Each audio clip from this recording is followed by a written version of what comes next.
Bapak, Ibu, dan saudara-saudara sekalian, sebelum mendengarkan renungan ini, mohon mensubscribe dan men-share renungan ini agar semakin banyak orang yang mendengarkannya. Terima kasih.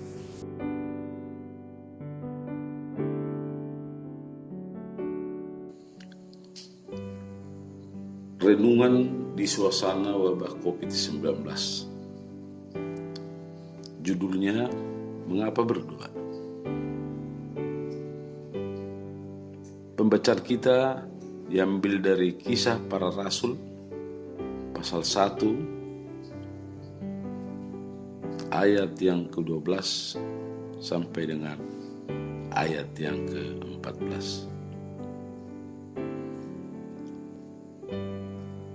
Saya akan membacakan untuk kita. Rasul-rasul menanti-nanti. Maka kembalilah rasul-rasul itu ke Yerusalem dari bukit yang disebut Bukit Zaitun, yang hanya seperjalanan sabat jauhnya dari Yerusalem. Setelah mereka tiba di kota, naiklah mereka ke ruang atas tempat mereka menumpang. Mereka itu ialah Petrus dan Yohanes, Yakobus dan Andreas,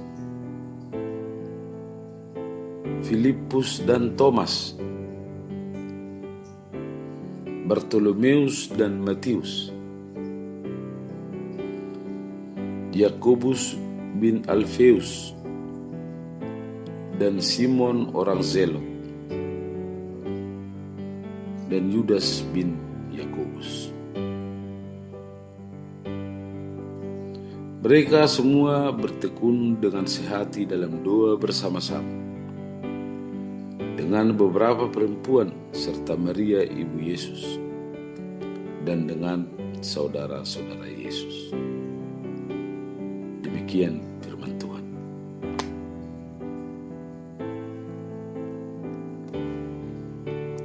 Peristiwa ini terjadi setelah Yesus terangkat ke surga.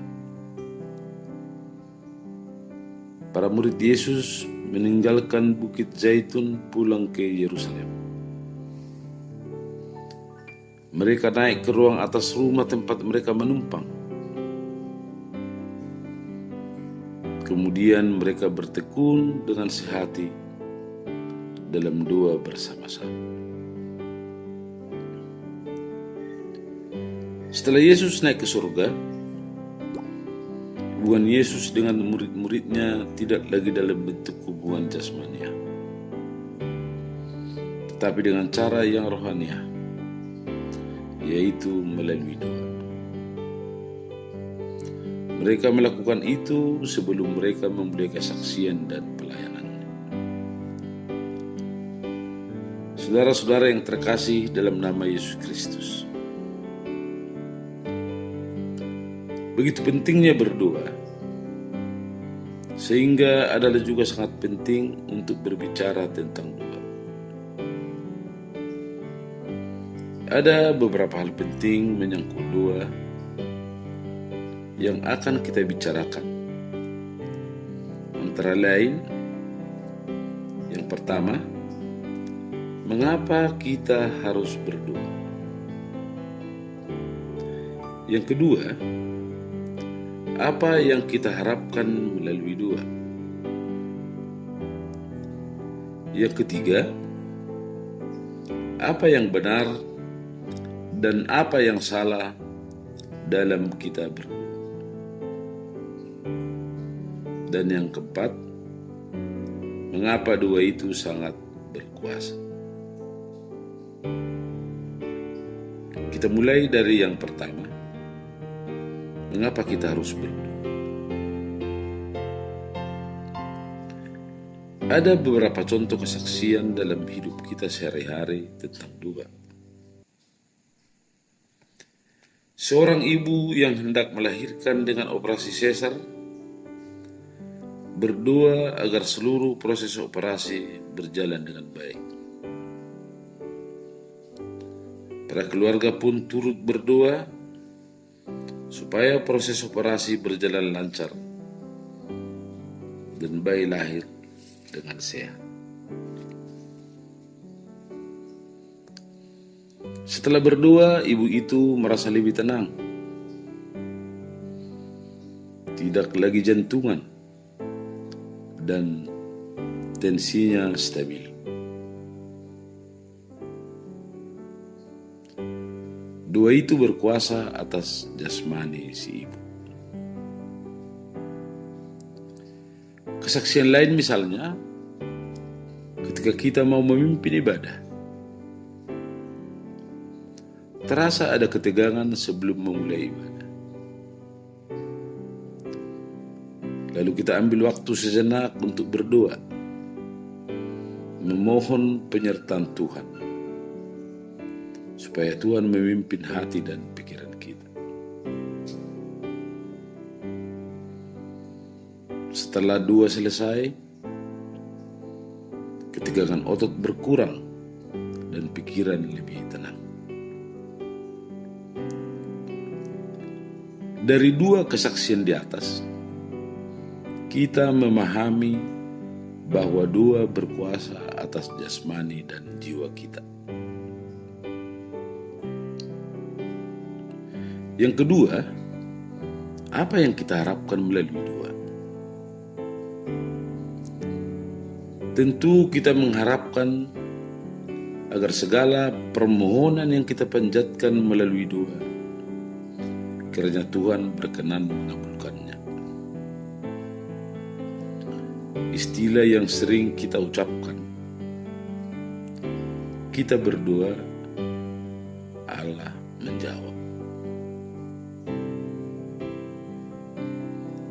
Kemudian yang ketiga, apa yang benar dan apa yang salah dalam hal berdoa? Yang benar adalah bahwa dengan berdoa kita mengakui kehadiran kuasa Allah.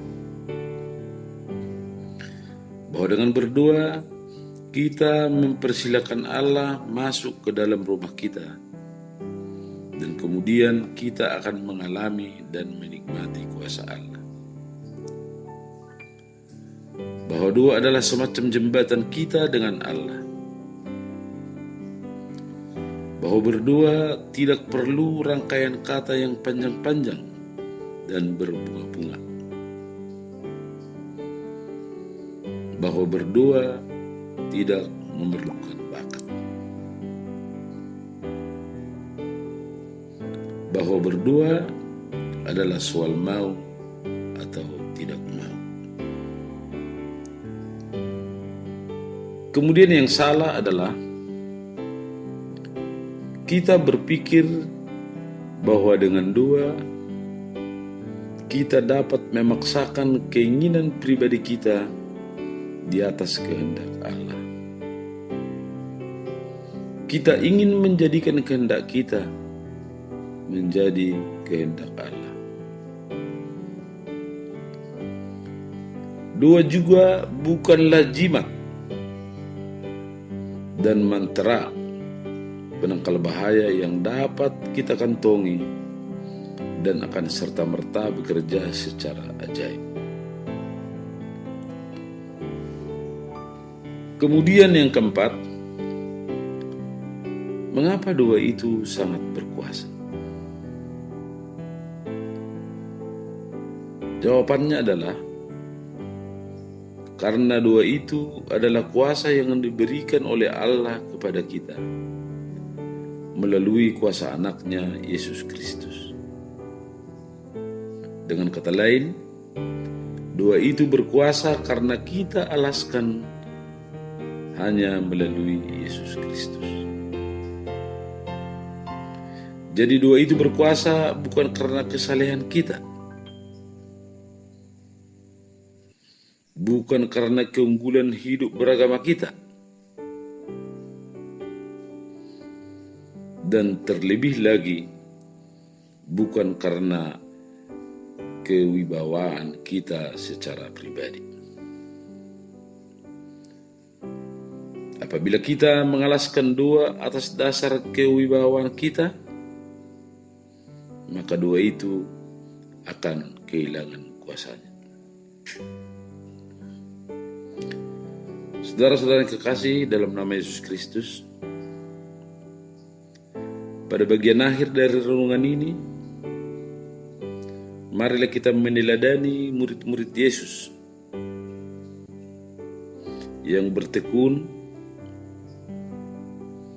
taat, dan sehati dalam doa. Allah pasti mendengar doa kita. Dan bagian kita selanjutnya adalah menanti jawaban Allah atas doa kita. Pertanyaannya, kapan Allah akan menjawab? Harap kita ingat bahwa waktu Allah berbeda dengan waktu kita. Amin.